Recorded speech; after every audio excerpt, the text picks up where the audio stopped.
Bonjour et bienvenue sur supportrésistance.com pour notre analyse de la paire euro-dollar pour le lundi 19 septembre. Alors donc on va reprendre ce qu'on avait dit la semaine dernière. On avait dit attention, nous sommes à 1,35 sur une zone de support, une zone plutôt d'achat en hebdo et en journalier. Donc nous allons très certainement avoir un range de quelques jours ou un retracement. Donc pour les traders moyen terme, plutôt attendre la sortie de cette zone de consolidation ou éventuellement acheter un pullback dans la zone 1,3850 et 1,40.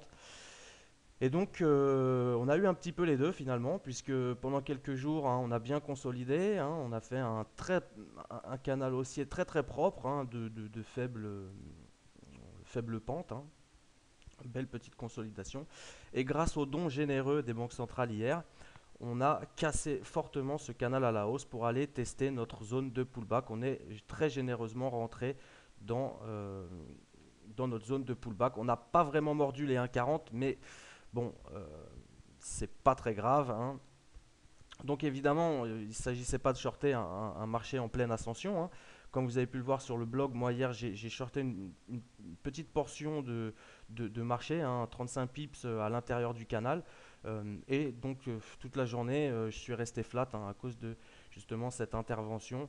Euh, on voit ici le marché a mis vraiment du temps euh, à s'en remettre. Donc à moyen terme, nous sommes vendeurs, bien sûr, comme depuis 2 semaines. Nous restons vendeurs tant que nous ne sommes pas revenus travailler au-dessus des 1,40 et qu'on en fait un support, donc un support, hein. Il faudrait vraiment qu'on les franchisse avec force et qu'on vienne s'appuyer dessus, hein, comme par exemple ici, hein, voilà. Euh, mais bon, tant que c'est pas le cas, on reste vendeur à moyen terme sur l'euro-dollar. D'un point de vue horaire, attention, donc nous sommes sur une zone de support ici, hein. On voit que hier on a fait donc un premier plus haut, on l'a cassé, puis donc on a touché le haut du canal. Si on le prolonge, on le voit bien ici, hein. On est reparti légèrement à la baisse et puis intervention des banques centrales. Et donc pour revenir chercher notre zone de pullback. Donc aujourd'hui, convenait plutôt de chercher des positions short si une dynamique baissière s'engageait, puisque, on le répète encore une fois, nous sommes dans une zone de vente sur un graphique journalier. Aujourd'hui, j'ai passé la journée au salon du trading, donc c'était un petit peu difficile de gérer les positions. Je suis rentré sur sell stop, hein, ici, sous les plus bas, hein, à 1,3830 et avec un take profit à 1,3760. J'ai été exécuté de justesse d'ailleurs, donc j'ai très fortement allégé mes positions à 1,3760. Un 37,60 exactement. Pourquoi? Parce que pour moi, c'est la zone déterminante, hein, puisque on est en journalier, donc sur une dynamique plutôt baissière.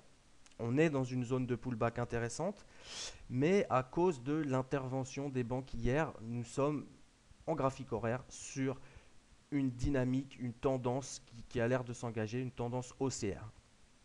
Donc tant qu'on est en tendance haussière, comme je vous le disais auparavant, il ne s'agit pas de shorter un marché en tendance haussière. Euh, donc voilà, un 37, 50, 60 est vraiment un appui pour le marché, pour le moment, hein. Et donc pour moi, ce sera la zone déterminante, la zone de rupture qui va déterminer mes entrées sur le marché lundi. Tant qu'on maintient ce support à 1,3750, si on engage une dynamique euh, acheteuse, hein, sur le marché à partir de ce niveau, je ne verrai pas d'inconvénient à rentrer long sur le marché pour aller chercher des cibles comme 1,3890, 1,3930, hein, les plus hauts de jeudi. Et si cassure de ces niveaux, aller chercher pourquoi pas 1,3990, puisque on voit ici qu'on les a pas mordus. On a encore un peu d'espace pour travailler à la hausse si jamais euh, donc le marché décidait de grimper, hein, parce que après tout le marché change d'avis tout le temps, hein, elle peut changer d'avis tout le temps. Nous on doit juste le suivre et pas trop réfléchir, hein. Donc voilà, 1,3750, la zone pour moi qui sera déterminante. Sous cette zone, je chercherai des ventes et je pense qu'à la cassure de cette zone, on pourrait avoir une accélération baissière très franche et on pourrait même poursuivre ce mouvement donc sur un graphique journalier pour aller chercher les plus bas à 1,35. 6 cassures des 1,35, on ira chercher 1,33 et 1,30, 1,31 environ. Euh, voilà pour. Donc, au niveau du scénario haussier, on va aller chercher des cibles intraday, pour vraiment pas prendre de risque, puisqu'on a un 40 qui risque d'être une très très grosse barrière. Donc, sur le plan haussier, on va chercher des toutes petites cibles, hein, et on va travailler au fur et à mesure. Pour ma part, ce sera achat sur support si on a un beau momentum, avec des cibles à 1,3890, 1,3930 et 1,3990 si cassure. Mais je suis vraiment, hein, depuis quelques semaines, d'un biais baissier sur l'euro dollar, et je pense que la cassure des 1,3750 est très probable, auquel cas on pourra avoir des cibles un peu plus larges. Moi, je sortirai, hein, tous les 50 en intraday comme d'habitude, mais j'essaierai de garder vraiment euh, des positions vendeuses sur le marché, puisque je pense qu'à moyen terme, on est très très bien placé pour rentrer short sur le marché ici. Donc voilà, hein, 37,50, encore une fois, je le répète, ce sera pour moi la zone déterminante, hein, qui va me dire à moi si je rentre long ou short sur le marché. Cassure des 1,3750, je chercherai des shorts. Si on part long au-dessus de 1,3750, je chercherai des longs. Avec tout de même, encore une fois, une préférence pour les shorts. Voilà